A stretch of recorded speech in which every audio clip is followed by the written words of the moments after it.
Mesdames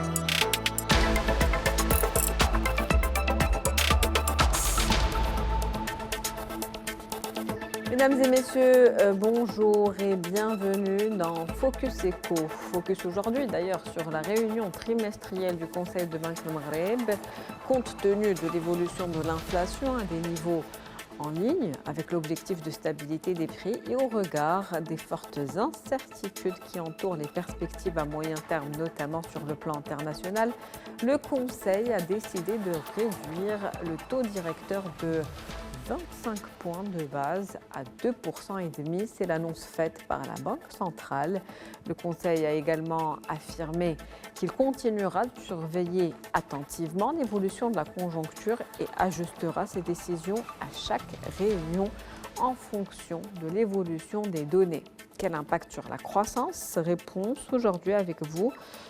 Monsieur Mstafa Al-Jay, vous êtes professeur universitaire. C'est un plaisir de vous avoir avec nous ce soir. Tout le plaisir est pour moi. Merci pour l'invitation.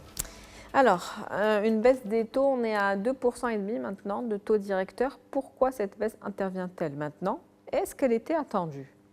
Alors tout à fait. Donc nous avons constaté un nouveau assouplissement de la politique monétaire par la Banque centrale qui a donc pris un peu la majorité des opérateurs de cours et dans le bon sens, je pense, on va en parler, pour baisser le taux directeur de 25 points de base, contrairement aux attentes du marché. Parce qu'on pensait qu'il y aurait le statu quo, vu un petit peu les tensions géopolitiques qui sont toujours là, puis aussi, même si l'inflation va le voir, le taux a baissé, mais le ressenti est toujours là.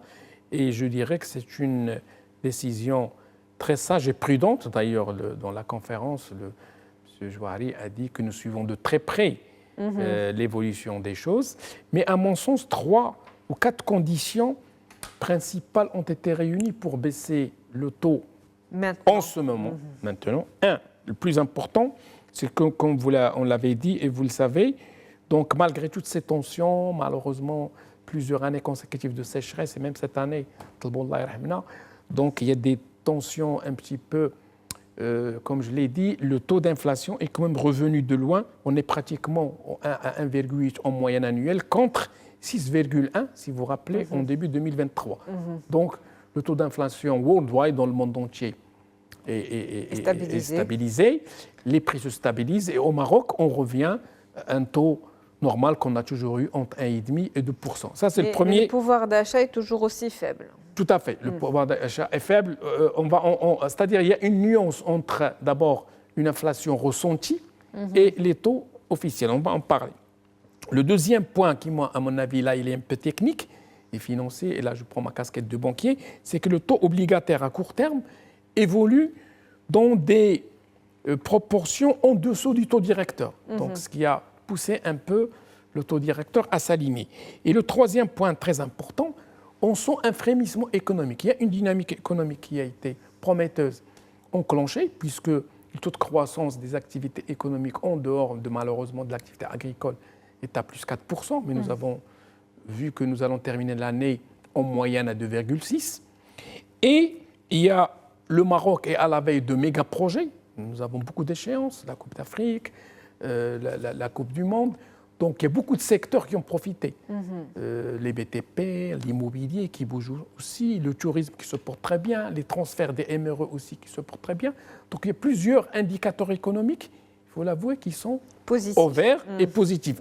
Donc, je pense que l'idée était d'accompagner cette dynamique, faire un effort en termes de ce taux directeur pour, comme on va le voir peut-être dans votre autre question par la suite, qu'il y ait une répercussion positive au niveau du système bancaire et au niveau des taux appliqués, notamment à la TPME qui constitue le plus gros, qui crée de l'emploi, la grande problématique d'emploi. Nous avons vu les chiffres inquiétants et proches de la réalité du ACP sur le taux de chômage. Tout le monde est ahuri à avoir un taux qui dépasse les 20%, même si dans la réalité, on le sentait. Le taux de 13%, on le voyait que c'était un taux. C'est l'arbre qui cachait la forêt. Et peut-être, je vous laisse poser d'autres questions et on va y revenir. Justement, vous avez parlé... Et si vous permettez, il y a aussi la tendance mondiale. La BCE n'a fait que baisser ses taux. On a vu la dernière baisse, encore de 0,25%, ils sont proches de 4%. Et la Fed est dans la troisième baisse consécutive. Donc, il y a une tendance mondiale abaisser le taux directeur. On avait décidé de rester prudent, mais là, on est en train de s'aligner au vu. Tout à fait, Et comme l'a dit M. Jouari, à Mhm. juste titre, avec sa sagesse, la prudence et la vigilance. Donc, le prochain trimestre, on va voir, j'espère que les choses vont s'arranger. Et si l'inflation reprend, il y aura éventuellement une nouvelle hausse des taux d'intérêt, du taux directeur. Vous avez parlé de chantiers structurants qui sont en cours. Vous avez parlé aussi de bancarisation, de relance économique. Alors, ce taux directeur à 2,5%, quel impact va-t-il avoir sur l'économie? Et puis, quel impact attendu aussi sur le coût du crédit et pour les entreprises? Alors justement, pour répondre à cette question, on va faire un peu d'histoire. On revient aux premières baisses qui ont été faites il y a deux semestres, si vous voulez. Les chiffres avancés par Banque al Maghreb, parce qu'il y a un taux de transmission, si vous voulez, des délais.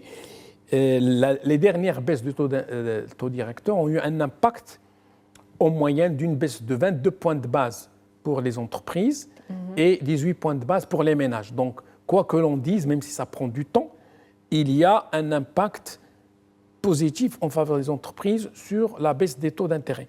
Donc ça va prendre un peu de temps, quelques mois, mais le système bancaire est amené à baisser ce taux. Et les chiffres que j'ai avancés, ce ne sont pas mes chiffres, ce sont les chiffres de Banque al Maghreb.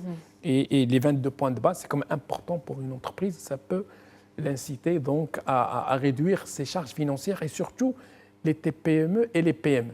Donc il y a un impact qui n'est pas immédiat, mais il y a un délai de transmission et cet impact, il s'est avéré avec des statistiques fiables qu'il est là et qu'il est important. Et pour accompagner un petit peu cette dynamique, et bien évidemment, si les banques se refinancent à un taux plus bas, le taux de sortie sera forcément plus bas. Et puis c'est un pas en avant, on va dire, vers ce redressement de l'emploi, du secteur de l'emploi, parce qu'un taux moins important, c'est plus d'investissement et donc plus de création peut-être d'emplois et de valeur. Et ça pourrait peut-être pas encore redresser la situation dans laquelle on est aujourd'hui, mais c'est un premier pas. Tout à fait. Alors comme vous l'avez si bien dit, effectivement, s'il y a une dynamique de croissance, notamment dans le secteur industriel, et on voit beaucoup de secteurs qui reprennent maintenant, il y aura, si vous voulez, c'est le secteur privé qui crée de l'emploi et l'emploi ne se décrète pas. Donc, on veut créer de l'emploi, il faut créer de la croissance et de la richesse. Très important. Il faut aussi encourager l'auto-emploi, c'est très, très important. Donc, pour encourager les jeunes à créer leur propre entreprise avec tous les mécanismes que nous avons.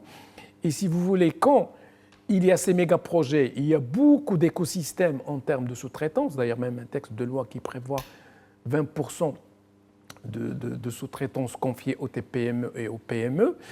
Et on va créer une dynamique dans cet écosystème. Et forcément, ces TPME dans différents secteurs qui vont accompagner cette dynamique. Si je prends par exemple les grands chantiers qui vont venir, la Coupe d'Afrique, il n'y a pas que les BTP, il y a le tourisme, le transport touristique, la restauration. Il y a donc un écosystème qui va bouger et on va créer une dynamique. Et bien évidemment, ces TPME et ces PME vont créer de l'emploi parce qu'elles-mêmes, elles vont avoir des commandes et elles vont avoir des marchés. Ces TPME qui représentent près de 90% des oui, entreprises. le plus gros, 95%. Et souvent, comme on l'a dit même sur le plateau, c'est des TPME, vraiment, c'est de la micro-entreprise. C'est la création de valeur et d'emploi, c'est au sein des petites entreprises exactement, et des petites exactement. structures. Et nous avons aussi, heureusement, des grands navires amiraux de l'industrie, comme l'industrie automobile qui va frôler les 200 milliards d'exports, c'est très important. On pourra peut-être avoir les IDE qui vont aussi créer de l'emploi. On a aussi le secteur du phosphate qui se porte très bien maintenant. On va tendre vers les 150 milliards. Il y a le tourisme qui reprend. Le tourisme, il y a aussi tout ce qui est, si vous voulez, artisanat, petits métiers. Donc tout un écosystème. Il faut accompagner cette dynamique. On frôle les 16 millions de touristes et on n'est pas encore arrivé à la fin d'année avec les vacances de fin d'année. Tout à fait. Alhamdoulilah, grâce à Dieu, vu déjà la stabilité du Maroc, l'image, la vision de Sa Majesté, il y a un attrait. Le Maroc devient vraiment un pays qui pèse sur l'échiquier mondial et qui est, je pense, au niveau tourisme, on est sinon le premier pays en Afrique ou même dans les pays du Moyen-Orient, qui, après Dubaï, je pense, qui attirent le plus grand nombre de tourisme. Donc il faut accompagner cette dynamique. Donc on l'a dit, cette décision s'inscrit dans la politique monétaire globale de la Banque centrale aujourd'hui.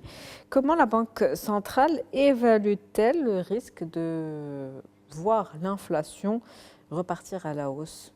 Alors quand on voit les chiffres de prévision de Montgomery, bien sûr, il y a d'abord l'inflation importée. On ne sait pas, nous souhaitons, nous espérons que cette guerre déjà en Ukraine s'arrête, parce que c'est ça qui a fait flamber ce qu'on appelle les matières premières de base, comme le blé, comme les graines oléagineuses. Il y a aussi le coût, la logistique, oui. Les prix des containers se sont multipliés par 4, par 5. Tout ce qui est inflation importée, on ne la maîtrise pas, on la subit. C'est pour cela que Banque Maghreb, à juste titre, ils ont dit nous suivons de très près la conjoncture et les tensions géostratégiques. A priori, les choses, avec l'arrivée de Trump, il y a beaucoup d'espoir pour que, avec dans ses promesses, que cette guerre s'arrête. Les tensions aussi au Moyen-Orient. Je pense que, d'après les lectures, d'après ce qui se passe, il y a des issues incessamment, Inch'Allah, pour arrêter aussi ce massacre.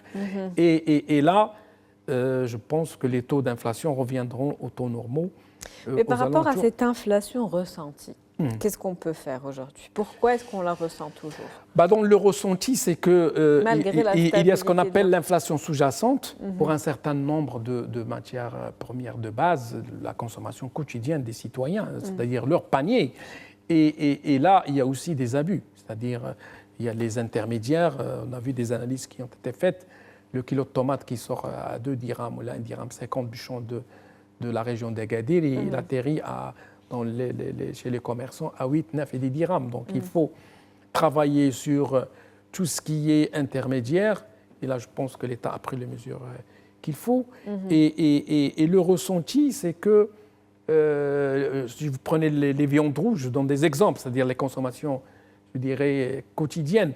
Il y a également une forte augmentation. Bon, l'État a pris malheureusement, la sécheresse a compliqué la donne, a pris des mesures pour importer cette viande d'autres pays, notamment de l'Amérique latine, à des prix plus accessibles. Des mesures urgentes, mais qui ne devraient pas, en tout cas, s'étaler sur le long terme. Tout à fait, mais il ne faut pas oublier que c'est là que nous sommes, le Maroc subit de plein fouet 5 ou 6 années de sécheresse. Et qui dit sécheresse dit exode rural, dit pauvreté, dit chômage dans le monde rural, et dit aussi, quand on importe, on subit les prix à l'international. C'est pour cela que il faut réfléchir à tout cela et essayer d'avoir, comme l'a dit Sa Majesté dans ses discours, je pense en 2003, d'avoir, si vous voulez, une autonomie, si vous voulez, aussi au niveau besoin, je dirais, agricole en général. C'est très important. Donc pour l'instant, on reste en tout cas prudent et oui, tout à fait. Les projections c'est la sont prudence. Plus ou moins optimistes et positives. Merci à vous, Monsieur Mustapha Jey. Je rappelle que vous êtes professeur universitaire à Casablanca. C'était un plaisir de vous avoir avec nous aujourd'hui. C'est un plaisir partagé. Merci pour l'invitation. C'est la fin de Focus Eco pour aujourd'hui. On se retrouve demain avec un nouvel invité, nouveau sujet. Merci pour votre fidélité.